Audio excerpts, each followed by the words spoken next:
நீங்கள் பார்த்துக் கொண்டிருப்பது உங்கள் விஜய். நமः கோதண்ட ஹஸ்தாய சந்தீகிருத சராய ச கண்டிதாகில தைத்யாய ராமாய ஆபன் நிவாரணே. ஸ்ரீராமனை வணங்குவோம். சீதையும் ராமனும் இலக்குவனோடே அயோத்தி பட்டணத்தை துறந்து தெற்கு நோக்கி புறப்படுகிறார்கள். ஸ்ரீராமனின் பாதையில் முக்கியமான பிரயாணத்தை தொடங்குகிறோம். அவருடைய முதல் பிரயாணம் முற்றிற்று. இனி இரண்டாவது பிரயாணம். கைகேசி 2 வரங்களை வேண்டினாள். தசரதன் எவ்வளவோ தடுத்து பார்த்தும் அவள் பிடிவாதமாக இருந்தாள். வேறு வழி எண்ணி மயங்கிச் சரிந்து 2 வரங்களையும் ஏற்றான் தயரதன். ராமனுடைய வாழ்க்கையில் தான் எவ்வளவு பெரிய திருப்பம்! அவருடைய பாதை தான் எப்படி நீண்டு போகப் போகிறது! ஆனால் அதற்காகத்தானே அவர் அவதரித்திருக்கிறார்.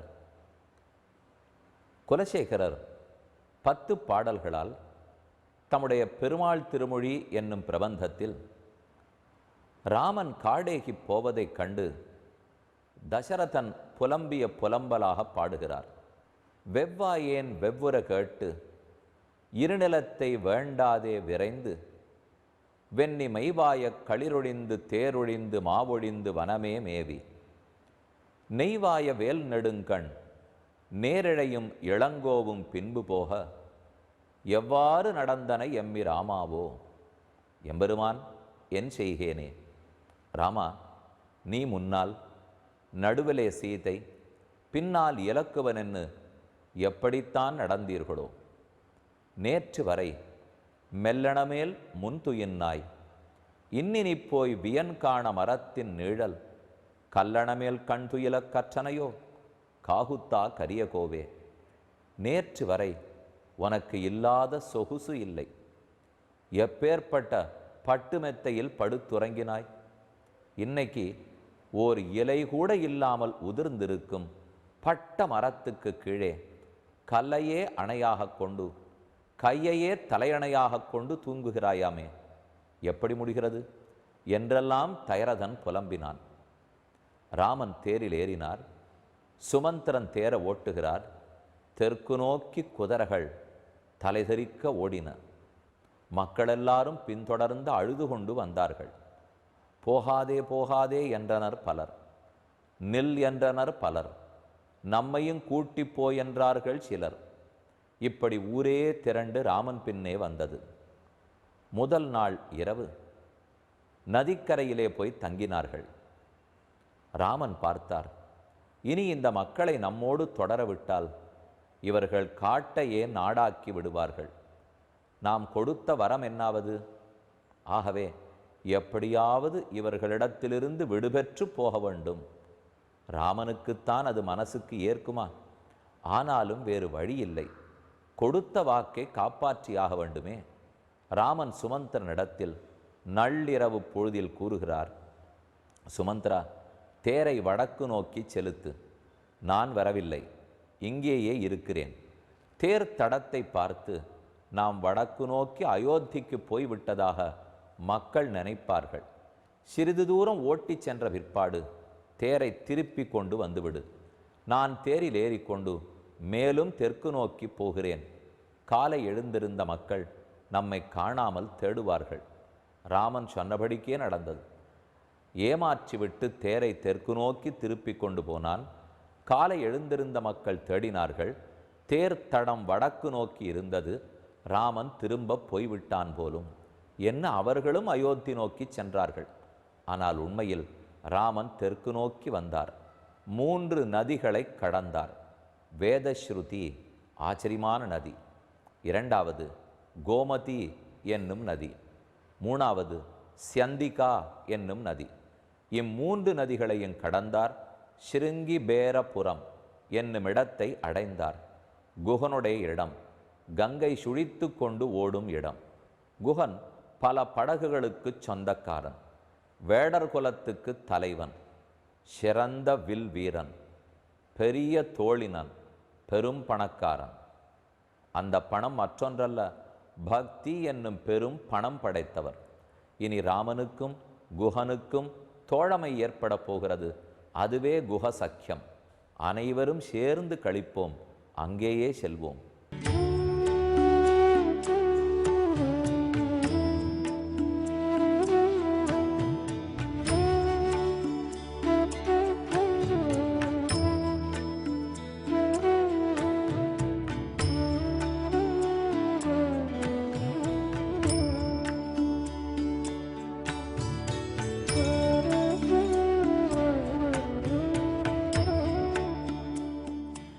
பத்ரம் புஷ்பம் ஃபலம் தோயம் யோமே பக்தியா பிரயச்சதி ததஹம் பக்தியுபகிருதம் அஷ்னாமி பிரயதாத்மனஹா. கண்ணன் கீதையில் தனக்கு என்ன சமர்ப்பித்தால் தான் மகிழ்ச்சி அடைகிறேன் என்று கூறுகிறான். லட்சம் 10 லட்சத்தை விரும்பி அதற்கு மயங்குபவன் கண்ணன் அல்லன். பக்திக்கும் பாவத்துக்கும் பிரேமத்துக்கும் அன்புக்கும் கண்களில் அவனை நினைந்து நீர் வழிவதற்கும் மயங்கி இருப்பவன்தான் எம்பெருமான். அதுக்கு எத்தனையோ பேரை நாம் எடுத்துக்காட்டுகளாக கூறலாம். ராமன் காடு நோக்கி ஏகிய போது முதலில் சிருங்கிபேரபுரத்தை அடைந்தான். குஹனோடைய தோழமை கொண்டான். குஹன் பக்தனுக்கு ஒரு எடுத்துக்காட்டு. அவனிடத்தில் உயர்ந்த பிறப்போ படிப்போ உயர்ந்த செல்வமோ ஆச்சார அனுஷ்டானமோ எதுவும் இல்லை. ஆனால் சீதாராமர்களிடத்தே அதீதமான பக்தி இருந்தது. ராமபக்திக்கு ஒரு எடுத்துக்காட்டாக குஹன் விளங்கினான். அவனுடைய சிருங்கிபேரபுரத்தை அடைந்துள்ளோம். இங்கே முதலில் நாம் தரிசித்துக் கொள்ள வேண்டியது ரிஷ்யசிருங்கர், சாந்தாதேவி ஆகியோருடைய திருக்கோயில். இவர்கள் இருவரும் வந்து தயரதனுக்கு அஸ்வமேத யாகத்தையும் அடுத்து புத்திரகாமேஷ்டி யாகத்தையும் பண்ணவேதான் பாயசமே உற்பத்தி ஆயிற்று. பிற்பாடுதான் ராமன் முதலானோர் பிறந்தார்கள். அடுத்தது ரொம்ப உயர்ந்த கங்கை. இந்த கங்கை கரைதான் குஹனுக்கே பெருமை சேர்த்தது. இங்குதான் படக கொண்டு வந்து நிறுத்தி இக்கரையிலிருந்து ராமனை குஹன் அக்கறைக்கு அழைத்து போனான். சம்சாரம் என்னும் பெருங்கடலில் நாம் ஆழ்ந்துள்ளோம். பகவானே ஓடமாக இருந்து ராமனே கப்பலாக இருந்து நம்மை கடத்துகிறான், நம்மை வைகுந்தத்துக்கு அழைத்து போகிறான். அது அனைவரும் அறிந்த செய்தி. ஆனால் இவ்விடத்தில் ஒரு ஆச்சரியமான நிகழ்ச்சி. அனைவரையும் சம்சாரம் என்னும் கடலை தாண்டுவிக்கும் பகவான் ராமனையே கங்கையை தாண்டுவித்தான் குஹப்பெருமான். தன் ஓடத்தில் ராமனையும் சீதையும் இலக்குவனையும் இருத்தி இக்கரையிலிருந்து அக்கறைக்கு கொண்டு போய் விட்டான். அப்ப பெருமானையே கங்கையை தாண்டுவித்த குஹன் என்னும் பக்தனுக்கு எவ்வளவு பெருமை இருக்கும்? அவன் பக்திக்கு இங்கு சாட்சி. அவன் கொடுத்த அனைத்தையும் அன்போடு ராமன் ஏற்றான். உள்ளாமல் போனாலும் உள்ளன்போடு ஏற்றுக்கொண்டான். ஏழை ஏதலன் கீழ்மகன் என்னாது மற்றவர் கின்னொருள் சுரந்து என்று திருமங்கையாழ்வாருடைய பாசுரம். குஹனோடும் தோழமை கொண்டதுமோர் அடையாளம் என்று பெரியாழ்வார் சாதிக்கிறார். ராமனுடைய எண்ணிலடங்காத கல்யாண குணங்கள், அதில் மிகச்சிறந்தது சௌசீல்யம். பெரியவன் தாழ்ந்தவன்கிற வேறுபாடு பார்க்காமல் அவனோடு தோளோடு தோள் அணைத்து கொள்ளுவனே ராமன். அதுதான் சௌசீல்யம். அதை 3 இடங்களில் நாம் சேவிக்கலாம். முதலில் வேடர் கூட்டத்து தலைவனான குஹனோடைய தம்பி என்று சொல்லி குஹனை தனக்கு நண்பனாக ஏற்றுக்கொண்டான். குஹசக்கியம் அது கங்கை கரையில் நடந்தது. முதலில் இங்கு சேவித்துக் கொள்வோம். அடுத்த 2 எங்கே எங்கே என்று அங்கு செல்லும் போது சேவிப்போம்.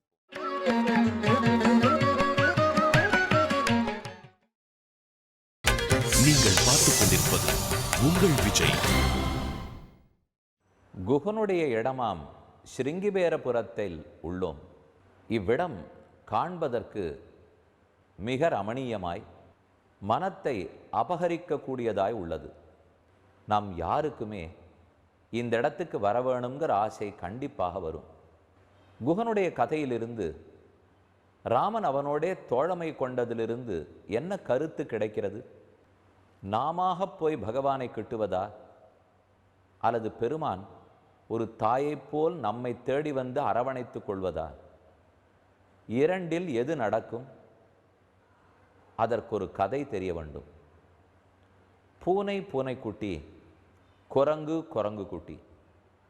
ஒரு தாய் குரங்கு தன் குட்டி குரங்கை தூக்கி கொண்டு தாவும்போது, ஓர் மரத்திலிருந்து மற்றொரு மரத்துக்கு தாவும்போது, குட்டி குரங்குதான் தாய்க்குரங்கை முதுகை கெட்டியாக பிடித்து கொள்ளும். ஒருவேளை பிடி நழுவினால் விட வேண்டியதுதான். தாய்க்குரங்காலே பற்ற முடியாது. ஆனால் ஒரு பூனைக்குட்டியை தாய்ப்பூனை கவ்வி கொண்டு ஓரிடத்திலிருந்து மற்றொரு இடத்துக்கு எடுத்து போகும். அப்போது பொறுப்பத்தனையும் தாய்ப்பூனையுடையது. குட்டி பூனை எந்த வேலையும் இல்லாமல், பயமும் இல்லாமல், பாரமும் இல்லாமல் அப்படியே வாய்ப்பிடியில் தொங்கிக் கொண்டிருக்கும். இந்த ரெண்டுக்குள்ளே எப்போதும் தாய்ப்பூனையினுடைய பிடி நழுவாது. அதே போலத்தான் இப்போது குகனோடைய தோழமை. இரண்டு பேரை ஒப்பிட்டு பார்ப்போம். ராமனாக குகனை தேடி வந்தான், பிடி நழுவவில்லை. ஆனால் அடுத்து பரதன் ராமனை தேடி போகிறான், காரியம் நடக்கவில்லை. உண்மை என்ன? அப்ப நாம் பெருமானை தேடி போவதை விட அவன் நம்மை அடைய முயற்சிக்கிறான். நாம் அதை தடுக்காமல் இருந்தால் போதும். இதை சொல்வதால் நாம் பெருமானை தேடி கோயிலுக்கு போக வேண்டாம் என்று பொருள் அல்ல. அவன் நம்மை கண்டிப்பாக அடைந்து விடுவார். அதை நாம் தடுக்காமல் இருந்தால் போதும். இந்த உயர்ந்த கருத்துத்தான் குகனோடும் தோழமை கொண்டதில் தெரிகிறது. ராமன் எவ்வளவு உயர்ந்தவன்! ஆனால் குகனை தன் தம்பி என்று பிரகடனப்படுத்தினாரே. அப்ப நாம மனிதநேயத்தை உணர்கிறோம். மனிதர்கள் ஒருவருக்கொருவர் உயர்வு தாழ்வு பார்க்கக்கூடாது. அவர் எப்படிப்பட்டவராக இருந்தாலும் ஓர் ஆத்மா மற்றொரு ஆத்மாவோடைய சமம். அதைத்தான் ராமன் இங்கு நமக்கு நடத்தியே காட்டியிருக்கிறார். இப்போது சிருங்கிபேரபுரத்தில் முக்கியமான இடத்தை சேவிக்கப் போகிறோம். இதோ குகனுடைய திருக்கோயில். சிருங்கிபேரபுரத்தில் இரண்டே கோயில்கள். அதில் முக்கியமான கோயில் குகனுடைய கோயில். இவ்விடத்தில் பெரும் படகு சிற்பம் உள்ளது. அந்த படகில் இதோ ராமன் அமர்ந்திருக்கிறார். அருகே சீதை, இலக்குவன், ராமனும் லக்ஷ்மணனும் வில் பற்றி இருக்கிறார்கள்.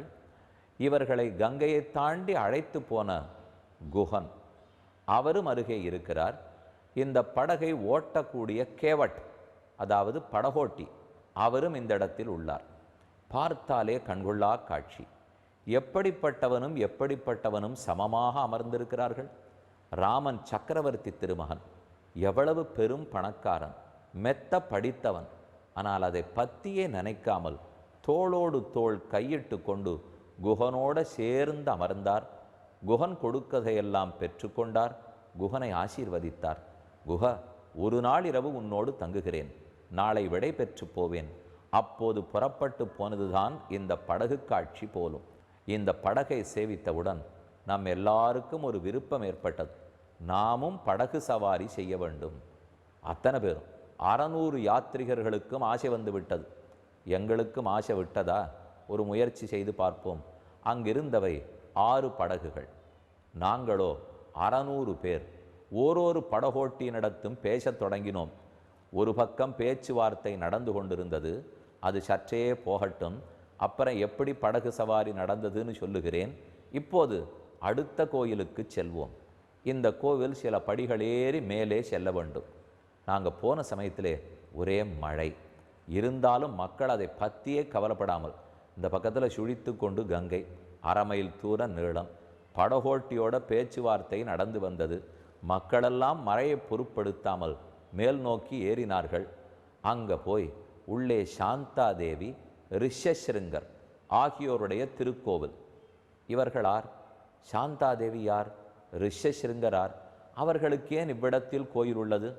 இந்த கதை உங்களுக்கு முன்னமேயே தெரிந்திருக்கும். ஓர் முறை தசரத மன்னவனுடைய பெருத்த அயோத்தியா பட்டணத்தில் மழை பெய்யவில்லை.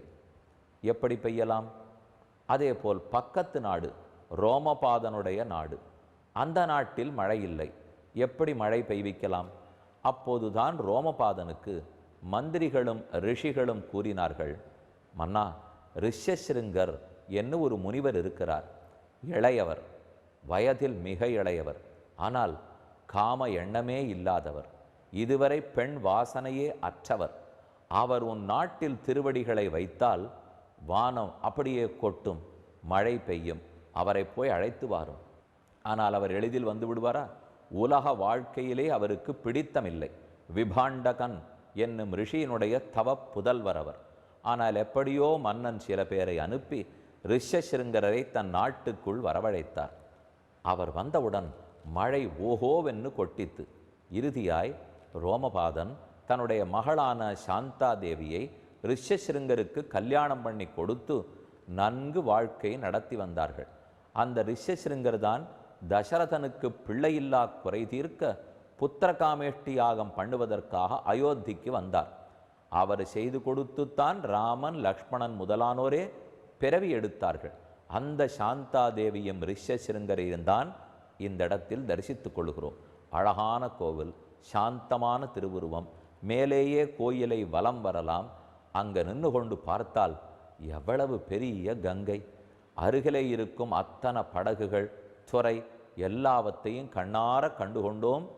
மேலும் படகு சவாரி செய்ய வேண்டுமென்னு ஆசை மிகுந்தது. மேலிருந்து கீழே இறங்கி வந்தோம். படகோட்டிகளிடத்தில் இன்னும் பேசியிருந்தோம். இத்தனை பேரை கூட்டிக் கொண்டு போக முடியாது.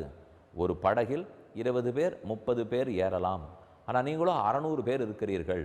மறுபடியும் பேசினோம். பல முறை ரவுண்டு போயிட்டு வரலாம் இல்லையா? சின்ன குழந்தைகள்லாம் சைக்கிளில் போகிறோம், மோட்டார் பைக்கில் போகிறோம்னா ரவுண்டு போயிட்டு வரணும் என்ன கேட்குமே. அதை போல் நம்மளும் படகில் ரவுண்டு போயிட்டு வருவோம். ஒரு படகுக்கும் 3-4 ரவுண்டு கிட்டக்க அழைச்சின்னு போயிட்டு வரணும்னு பேசினோம். படகோட்டியும் சம்மதித்தார். இருந்தாலும் உள்ளூர கொஞ்சம் பயந்தான். கிட்டத்தட்ட 80 அடி ஆழம் கங்கை இருக்கும் படகோட்டிகள் கூறினார்கள். கேட்ட உடனே கொஞ்சம் எங்களுக்கும் ஆழ் மனசில் பயந்தான். இருந்தாலும் சீதாராமர்கள் திருவடிகளில் பாரத்தை போட்டுட்டு படகு சவாரி பண்ணிட வேண்டிதான் என்று முடிவெடுத்தோம். ஆனால் பல ஆச்சரியங்கள் காத்திருந்தன.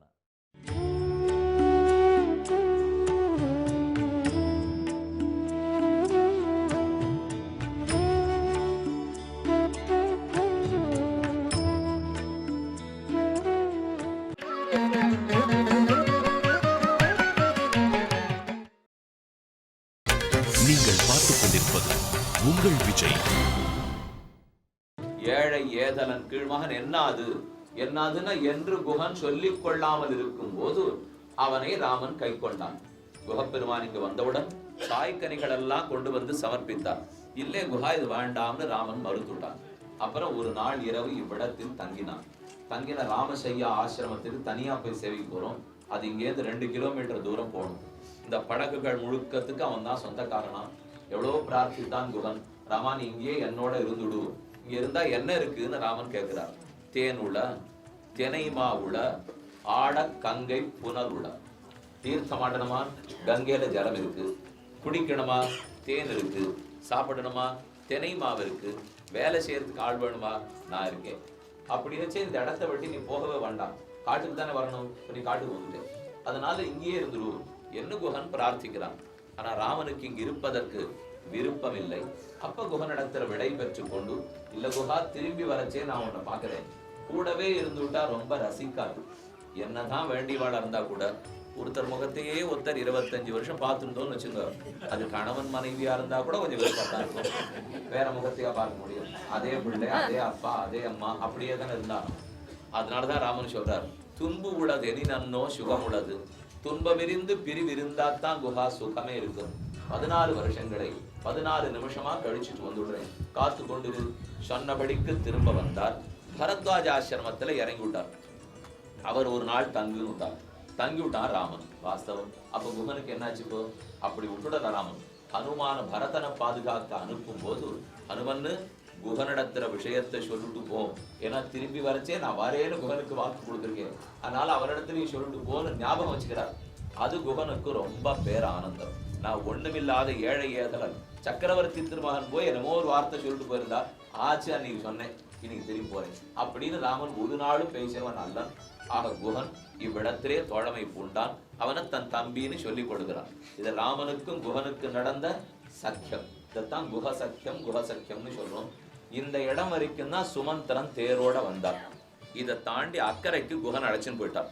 போய் எடுத்துன்னுட்டா அங்கிருந்து நேரே சித்திரகூடம்னா இங்க வந்துட்டு தான் பரத்வாஜ ஆசிரமம். நம்ம தங்கறதுக்காக அங்க போயிட்டு வந்துட்டுமே தவிர ராமாயணத்தின்படி இங்கு வந்து விட்டு இங்கிருந்து பரத்வாஜ ஆசிரமத்துக்கு சென்று அவர் ஆதித்யம் பண்ணினார். நான் எங்க போகணும்னு ராமன் கேட்கிறார். சித்திரகூடம் ஆச்சரியமான இடம், அங்க போய் நீ தங்கி முதல்ல தான் ஆசிரமத்தில் இருந்தார். ராமன் ஒத்துக்கலை, இதெல்லாம் நாடா இருக்கு, நாங்க இருக்க முடியாதுன்னு விட்டார். மேலும் நிறைய ஆசிரமவாசிகளோடு இருக்கணும்னு ஆசை. அதனால அவர் வழிகாட்ட அந்த பக்கத்துக்கு போயிட்டார். அப்போ கங்கையினுடைய வடக்கு கரையில இறங்கி, வடக்கு நம்ம இப்ப தாண்டி வந்து பார்த்தீங்களா, வரச்சே பெரிய பாலம் தாண்டணும் இல்லையோ, அப்ப அந்த பாலத்தை தாண்டி திரும்பி போனா தான் பரத்வாஜ ஆசிரமம் வரும். அதை கொண்டு போய் விட்டது தான் குகனுடைய வேலை. அடுத்தது ரொம்ப முக்கியமான சரித்திரம். ராமன் கடந்து போயிட்டார், சித்திரகூடத்துல போய் தங்கி விட்டார். அப்புறம் பரதன் அயோத்தியிலிருந்து வருகிறான். அனைவரையும் அழைத்து கொண்டு வந்து ராமனிடத்துல போய் ராஜ்யத்தை சமர்ப்பிச்சு திரும்ப வரணும் அப்படின்னு பிரார்த்திக்கிறதுக்காக வருகிறார். வந்தா சுமந்திரனுக்கு தான் வழி தெரியும், இது வரைக்கும் தான் அவருக்கும் தெரியும். இப்ப என்ன நடந்தது சுமந்திரனுக்கு தெரியாது. 2 நாள் இந்த கரையில சுமந்திரன் நின்னாராம். ராமன் அக்கறைக்கு போய் இறங்க போறார். அவனுக்கு இறங்கி நடந்து பழக்கமே கிடையாது. இன்னி வரைக்கும் தங்கத்தாம்பாளத்துல தாப்புறார் எந்திருக்கார். இன்னைக்கு தான் புள்ள தனியா போறான், அவனால தாங்க முடியாது. சுமந்திரா தேர கொண்டான் அப்படின்னு ஒரு சத்தம் கேட்க போறது. இக்கரையில 2 நாள் காத்திருந்தாராம். ஆசையா எதிவா ராமஹா புன சப்தாபயேதிதி என்று வால்மீகி ராமாயண ஸ்லோகம். ஒருவேளை ராமன் கூப்பிடுவனோ காத்திருந்தார். 2 நாளைக்கு சத்தம் வரல, வேற வழி இல்லை, ராமன் நம்மள கை விட்டுட்டார் அப்படின்னு சொல்லிட்டு சுமந்திரன் இங்கிருந்தா திரும்பி போய் ஓன்னு அழுது தசரதனிடத்துல எல்லா சரித்திரத்தையும் சொன்னார். அதுக்கப்புறம் தசரதனுக்கு உயிர் பிரிந்ததுங்கிறது வேறு சரித்திரம். அப்போ உயிர் போய் அவருக்கு வேண்டிய சம்ஸ்காரங்களை முடிச்சுட்டு பரதன் அனைவரையும் அழைத்து கொண்டு இங்கு வருகிறார். ஆற்றங்கரைக்கு இந்த பக்கம் கங்கையனுடைய வடகரைக்கு வந்துட்டார். கங்கையனுடைய தென்கரையில அப்ப குகன் தன்னுடைய பரிகரங்களோடு இருந்தார். பார்த்த உடனே குகனுக்கு சந்தேகம் வந்துடுத்து, இவர் எதுக்கு இங்க வரார்? ஒரு தம்பி கூட போனார் பார்த்தோம், ஒரு அம்மாவானா ராஜ்யத்தை பறிச்சுட்டா, இவரோட பிள்ளை அனுப்பிச்சு உயிரையும் பறிக்க வந்தாலோ, திரும்ப போனா 16 வருஷம் கழிச்சு ராஜ்யத்தை கேட்டுடுவான் அப்படிங்கிற எண்ணத்துல கொன்னுட்டா கேட்க மாட்டாளோ இல்லையோ, அதுக்காக ஒரு வேளை பரதன் வந்துட்டானோன்னு தப்பு சந்தேகப்பட்டான். பரதனா இருந்தா ஜட்டிலம் சீரவசனம்னுட்டு சிந்தனையே முகத்தில் தேக்கி வெறும் அழுத கண்களோட சடமுடியோட பரதன் வந்திருக்கார். ஒன்று ராஜா வேஷத்துல வரவே இல்லை. அதை நிமிர்ந்து பார்த்தா தானே இவனுக்கு கோபம். இக்கரையில அவர் எப்படி இருந்தார்னு கம்பர் பாசுரத்துல சொல்றார். கிட்டியது அமரன துடிக்கும் தோழினன், வெட்டிய மொழியனன், பேச்சு ஒன்று துண்டு 2 தான். வழவழான்னு நகரத்தார் பேச்செல்லாம் குகனுக்கு தெரியவே தெரியாது. கட்டிய சுரிகையன், குறிக்கும் கொம்பினன், கொம்புனா ஒரு வாத்தியம்.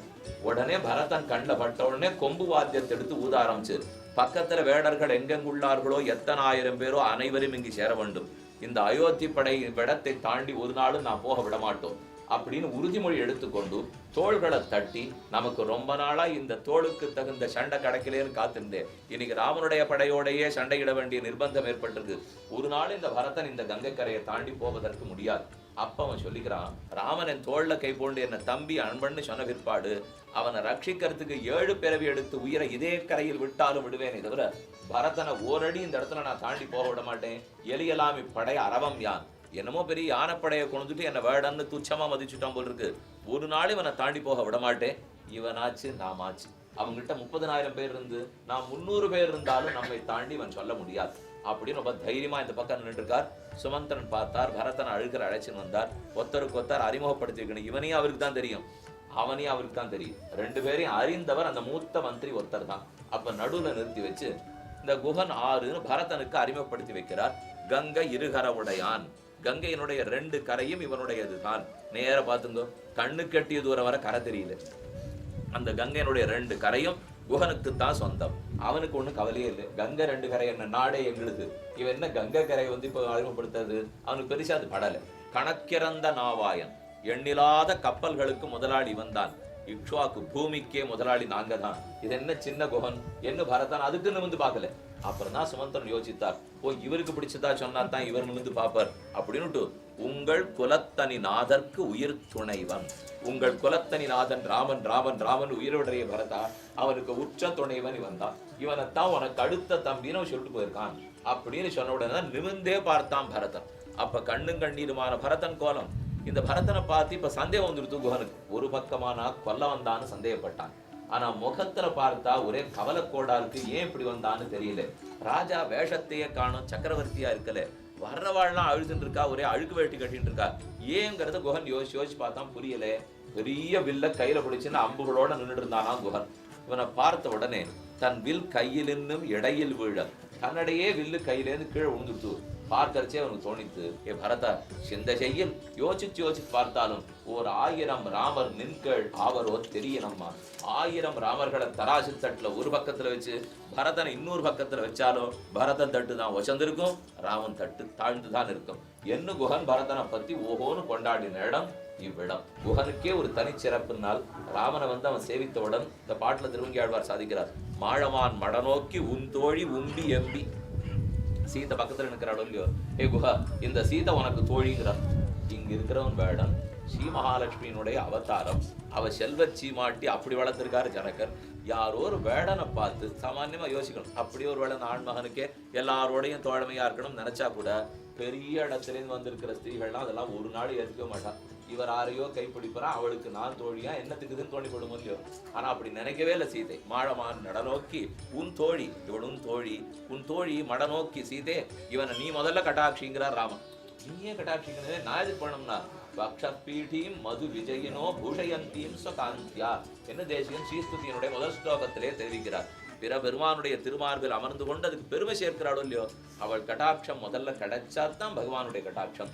அதனால அனைவருக்கும் பகவான் சமமாக இருக்கிறான், பக்தி ஒன்னையே நோக்குகிறான்ங்கிறதுக்கு இவ்விடம் ஒரு சரியான சாட்சி.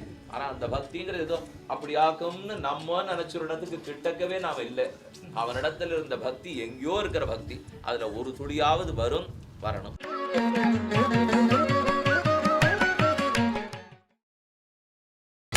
நீங்கள் பார்த்துக் கொண்டிருப்பது உங்கள் விஜய். குஹனொடும் தோழமை கொண்டதுமோர் அடையாளம் என்று பெரியாழ்வார் பாடுகிறார். ராமன் உயர்வு தாழ்வு பார்க்காதவன் என்று சில கதைகளிலிருந்து சில நிகழ்வுகளிலிருந்து நாம் தெரிந்து கொள்ளலாம். 3 இடங்களில் ராமன் அதை வெளிப்படுத்தினார். முதலில் குஹனோடே தோழமை கொண்டது, அடுத்து சுக்ரீவனோடே தோழமை கொண்டது, 3வது விபீஷணனோடே தோழமை கொண்டது. குஹ நின்னொடும் ஐவரானோம், பின் குன்னு சூழ்வான் மகனொடும் அறுவரானோம், அகனமர் காதல் ஐய நின்னொடும் எழுவரானோம். என்ன ஆச்சரியமான பாடல் இது! ராமனுடைய தந்தையாருக்கு 4 பிள்ளைகளை பெற்றது போதவில்லையாம். ராமா, 60,000 ஆண்டு பிள்ளை பேரில்லாமல் துக்கப்பட்டேன். இப்போது நீங்கள் 4 பிறந்தீர்கள், மேலும் எனக்கு புதல்வர்கள் வேணும். காட்டுக்கு போ, இன்னும் 2-3 தம்பிகளை சம்பாதித்து கொண்டு வா என்று தயரதன் கூறினார். அதற்குத்தான் ராமன் காட்டுக்கே வந்தானாம். 5வது குஹன், 6வது சுக்கிரீவன், 7வது விபீஷணன். என்ன நேர்த்தியான திட்டம் பார்த்தீர்களா? அந்த ஸ்ருங்கிபேரபுரத்தில் தான் ஓர் முக்கியமான இடத்துக்கு போகிறோம். நாம் இருந்த கங்கை கரையிலிருந்து சுமார் 1.5 கிலோமீட்டர் தூரம் பிரயாணப்பட வேண்டும். பச்சை பசேல் என்கிற இடங்கள். நம்முடைய பஸ் வளைந்து வளைந்து வயல்வெளிக்காடுகளுக்கு நடுவே சென்றது. போய் சேர்ந்த இடத்தில் இறங்கி நடப்பதற்கு கூட பாதை குறுகலாகத்தான் இருந்தது. நாம் அனைத்து பஸ்ஸுகளையும் நிறுத்தினோம். முதல் பஸ் நின்ற இடத்துலேருந்து கடைசி பஸ் வரைக்கும் கிட்டத்தட்ட 1/2 கிலோமீட்டர் தூரம் இருக்கும். அதில் ஒரு கம்ப்ளைண்ட் எப்பவுமே வரும். முதல் பஸ் எங்கே போய் நிற்கிறதோ இறங்கும் யாத்ரிகர்கள் உடனே கோயிலுக்குள் போகலாம். ஆனால் கடைசி பஸ் எங்கே நிற்கிறதோ அங்கே இறங்குபவர்கள் மறுபடியும் 1/2 கிலோமீட்டர் தூரம் நடந்து போகணும். அது கூட தேவையில்லை. சேவித்து முடித்த பிற்பாடு மறுபடியும் பஸ் ஏறுவதற்கு 1/2 கிலோமீட்டர் தூரம் நடந்தால்தானே தங்கள் பஸ் வரும். அதனால் முதல் பஸ்ஸு போகிறவாளுக்கு ஒரு அட்வான்டேஜ். இதுக்காக நாங்கள் என்ன பண்ணோம், ஒரு கோயிலுக்கு முதல்ல ஒரு பஸ்ஸு போனால் அப்புறம் அப்படியே அதை திருப்பி கடைசி பஸ்ஸை அடுத்த கோவிலுக்கு முதல்ல போக சொல்கிறது. இதெல்லாம் பண்ணுறதுக்குள்ளே தான் யாத்திரையில் போரும் ஆகிடும். யாருக்காக இருந்தாலும் முட்டி வலி, முழந்தாள் வலி கஷ்டம்தானே. ஆனால் ஒரு நாளைக்கு 3-4 கிலோமீட்டராவது நடந்து தான் ஆகணும். சற்றே கொஞ்சம் படிக்கட்டுகள் ஏறித்தான் இறங்கணும். முட்டி வலி இருந்தவாளுக்கெல்லாம் இந்த 20 நாளைக்குள்ளே சரியாக படுத்து. ஒரு வேளை வீட்டுக்கு திரும்பி போன அப்புறம் மறுபடியும் 10 நாள் கழித்து முட்டி வலி வந்திருக்கலாம். இப்போ ராமசையா என்னும் இடத்துக்குள் நுழைந்தோம். பக்கத்தில் நிறைய வயல் வெளிப்பாடுகள், புல் தரைகள், ஆங்காங்கு யாத்திரிகர்கள் ஓய்வெடுக்க உட்கார்ந்தார்கள். சரி, கியூ முன்னாடி போகட்டும், நாம் அப்புறம் பின்னாடி வருவோம். ஆனால் யாரெல்லாம் ஓய்வெடுக்க உட்கார்ந்தார்களோ உள்ள ராமசையா எப்படி இருக்குன்னு முதல் சேவார்த்தி சேவிச்சுட்டு வெளியில் வந்த சொன்ன உடனே நான் முன்னேன்னு அத்தனை பேரும் ஓடி வந்தார்கள். ரொம்ப ஆச்சரியமான இடம். ஒரு நாள் இரவு ராமனும் சீதையும் லக்ஷ்மணனும் தங்கிய இடம். ஓர் இரவு இவ்விடத்தில் இருந்தார்கள். சீதையும் ராமனும் இங்கு படுத்து தூங்கினார்கள். அவர்கள் படுத்திருந்த பாய் இந்த இடத்தில் இப்போதும் உள்ளது. ஒரு ஓலையை அந்த இடத்தில் வைத்துள்ளார்கள். மேடை, ஓலை. நாம் கால் வைத்து மேடையில் ஏற முடியாது, நாம் காலால் ஓலையை தள்ள முடியாது, தலையால் தான் வணங்கி தரிசித்து கொள்ள முடியும். அவ்வளவு புனிதமான இடமாக இன்றும் கொண்டாடுகிறார்கள். ராமசையா, ராமனுடைய படுக்கை. ராமன் ஓர் நாள் இரவு படுத்திருந்த இடம். இடம் சின்ன இடம்தான், ஆனால் அங்கிருக்கக்கூடிய மன உணர்வு, நமக்கேற்படும் பக்தி பாதிப்பு, அது அவரவர்கள் வந்து பார்த்தால் தான் தெரியும்.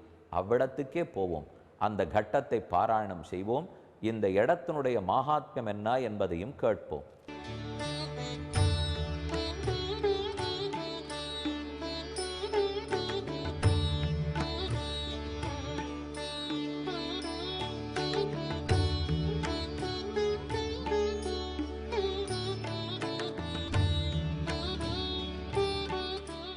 ராமனுக்கு இந்த இடத்துல தான் படுக்க போட்டுட்டார் குகன். ஒரு நாள் ராத்திரி முழுக்க ராமன சீதை இங்க தங்கி இருக்கிறார்கள். அதனாலதான் இந்த இடத்த ராமசையா, ராமசயனம், ராமசயனாசிரமம் இதுக்கு பெயர். இந்த இடத்துல ராமன் சேனிச்சுட்டார். அவரை பாதுகாக்க வேணும் இல்லையோ, அதற்காக லக்ஷ்மணன் தனுஷை தரித்து கொண்டு சுத்தி சுத்தி வந்தாராம்.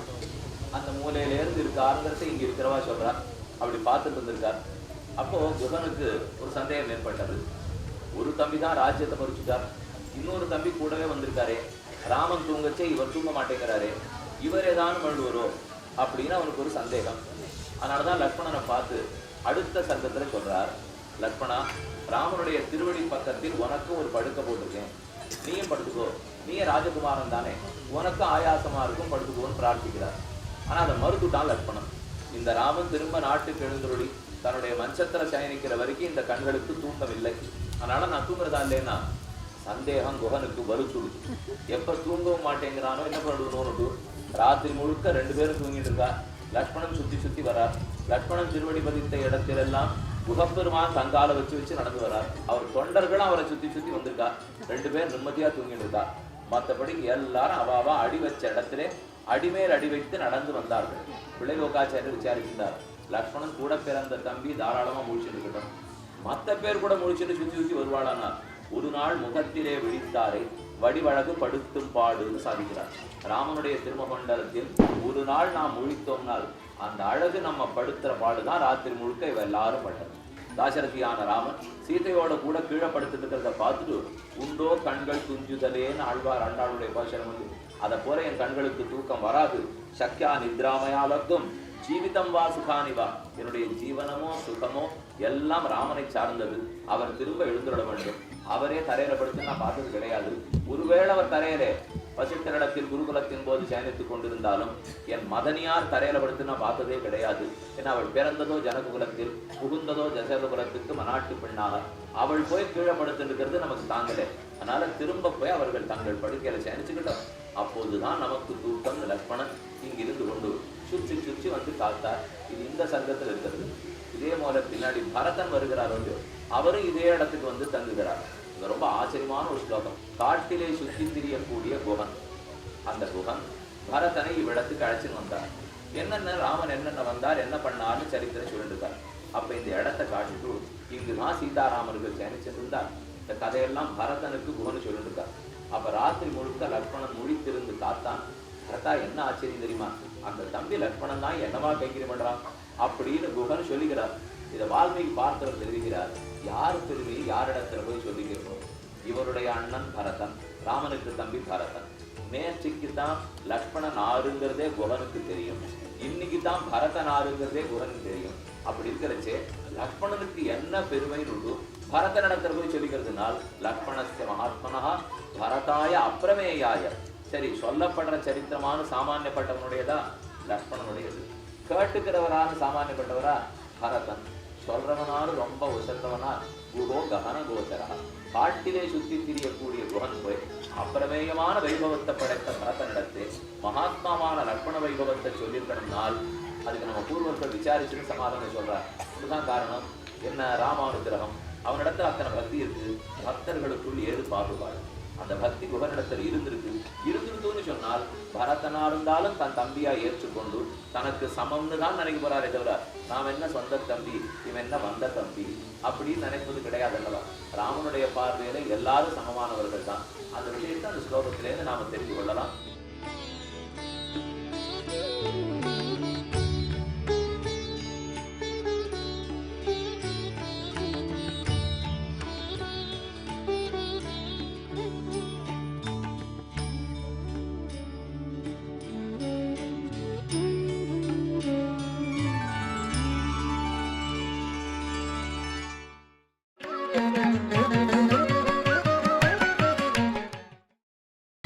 நீங்கள் பார்த்துக் கொண்டிருப்பது உங்கள் விஜய்.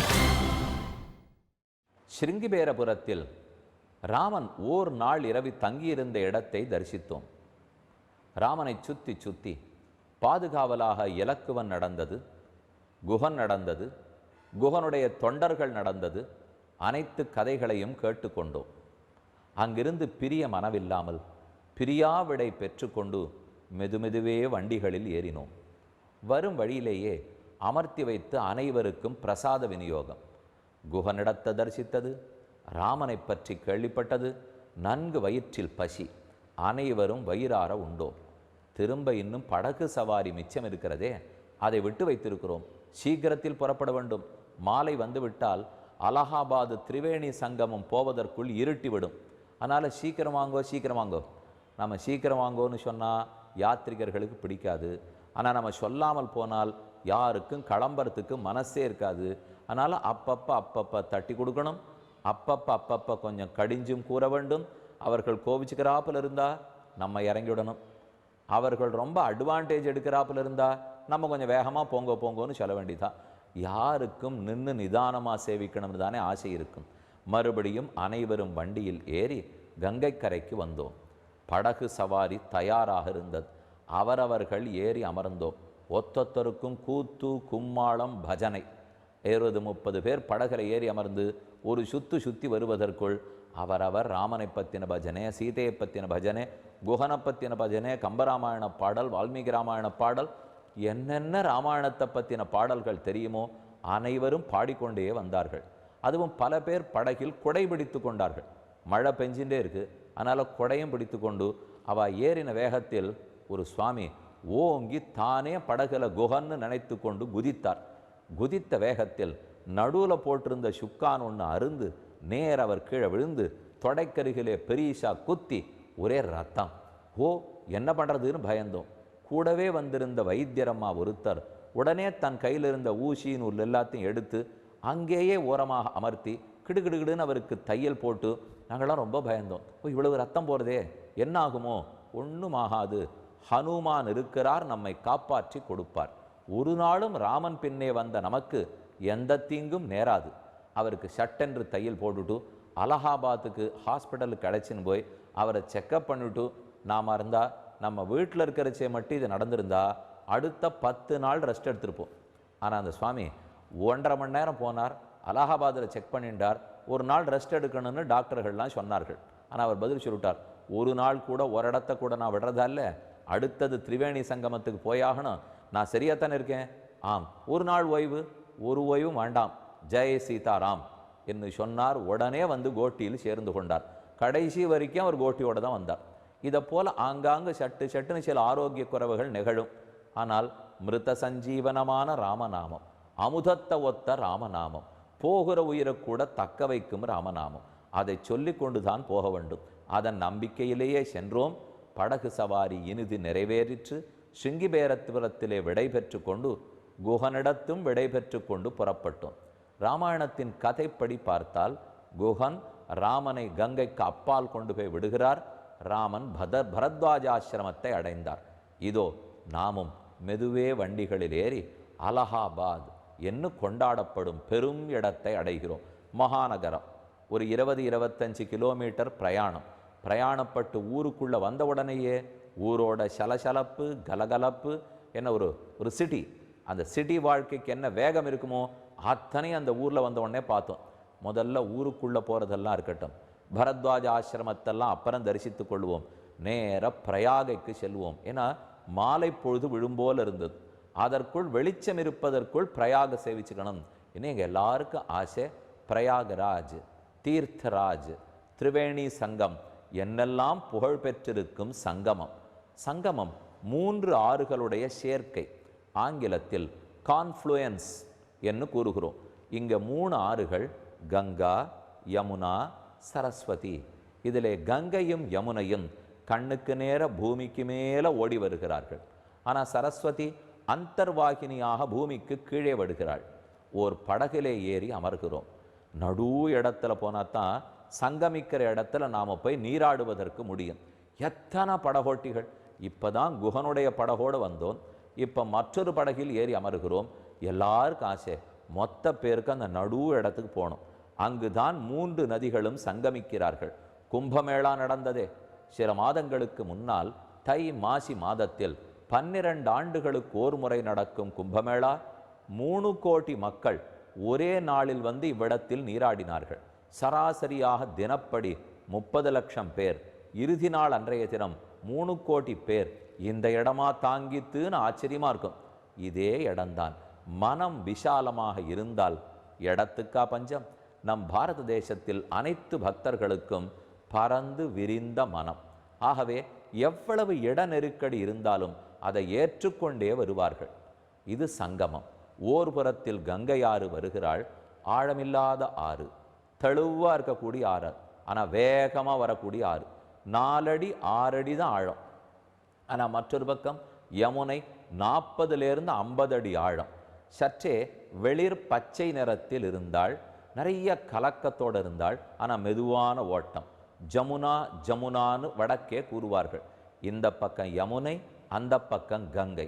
இந்த 2ம் ஓரிடத்தில் சேருகின்றன. அதற்கு கீழே பூமியோடு வந்து சரஸ்வதி நதி கலக்கிறாள். இந்த சரஸ்வதி எங்கிருந்து புறப்பட்டாள்? பதரிகாசிரமத்துக்கு மேலே வியாசருடைய குகை. அவர் அமர்ந்து மகாபாரதம் எழுதத் தொடங்கினார். அப்போ சரஸ்வதி நதி பேர் இறைச்சலோடே ஓடினாள். என்ன சத்தம், தொந்தரவு, கீழே பூமிக்கடியில் போ என்னார் வியாசர். அப்போது வாயை பொத்தி கொண்டு சரஸ்வதி நதி பூமிக்கடியில் போனவள்தான். அங்கிருந்து அலகாபாத்தில் தான் வெளியே வந்தாளாம். இந்த இடத்துக்கு பிரயாகை, அதாவது நதிகளின் சேர்க்கை. அந்த பிரயாகைகளுக்கெல்லாம் தலைமை பிரயாகராஜ். அதே போல தீர்த்தராஜ். 33 கோடி தீர்த்தங்கள், புண்ணிய தீர்த்தங்கள் பாரத பூமியில் உள்ளன. அந்த 33 கோடி தீர்த்தங்களுக்கும் தலையாய தீர்த்தம் இந்த பிரயாகராஜ். திரிவேணி என்றால் 3 பின்னல் முடிச்சுகள். மகாலட்சுமி தாயாருடைய பின்னலில் 3 பின்னல்கள் இருக்கும். எந்த பெண்ணும் பின்னல் அணிந்து கொள்ளுகிறார்கள். அதை போல மகாலட்சுமி தாயாருடைய முடி, அதனுடைய பின்னல். அதில் ஒருத்தி தான் கங்கை, மற்றொருத்தி யமுனை, மற்றொருத்தி சரஸ்வதி. இப்படி திரிவேணி சங்கம் என்று கொண்டாடப்படுகிறாள். அனைத்து புண்ணிய நதிகளும் இங்குதான் வந்து கலக்கிறார்கள். இங்கு கலந்த பிற்பாடுதான் கிழக்கு நோக்கி கங்கை ஓடி வங்காள விரிகுடாவுக்கு போய் கல்கத்தாவுக்கு அருகிலே கங்கா சாகர் என்னும் இடத்தில் கலக்கிறாள். நாம் இப்போது திரிவேணி சங்கமத்தை தரிசித்துக் கொள்ளுகிறோம். படகில் ஏறினோம். அனைவரும் நடு இடத்துக்கு போனோம். போய் நீராடினோம், ஆச்சமனம் செய்தோம். தர்ப்பணம் செய்ய வேண்டியவர்கள் செய்தார்கள். 12 வருஷத்துக்கு ஒரு தடவை கும்பமேளா நடக்கும் இடம். இதை பற்றி மேலும் தெரிந்து கொள்ள வேண்டும். அலகாபாத்தில் இன்னும் பல இடங்கள், ராமன் சென்று போயிருக்கும் இடங்கள், அங்கெல்லாம் போக வேண்டும். அக்ஷயவட்டம் உள்ளது, வேணி மாதவர் கோயில் உள்ளது, ராமன் தன் தந்தைக்காக பிண்டப்பிரதானம் செய்த இடம் உள்ளது, பரத்வாஜருடைய ஆசிரமம் உள்ளது. அனைத்தையும் தரிசித்து கொண்டு அங்கிருந்து புறப்பட்டால் சித்திரகூடத்தை அடைய வேண்டும். ராமனின் பாதை தொடர்கிறது. நாமும் தொடர்வோம்.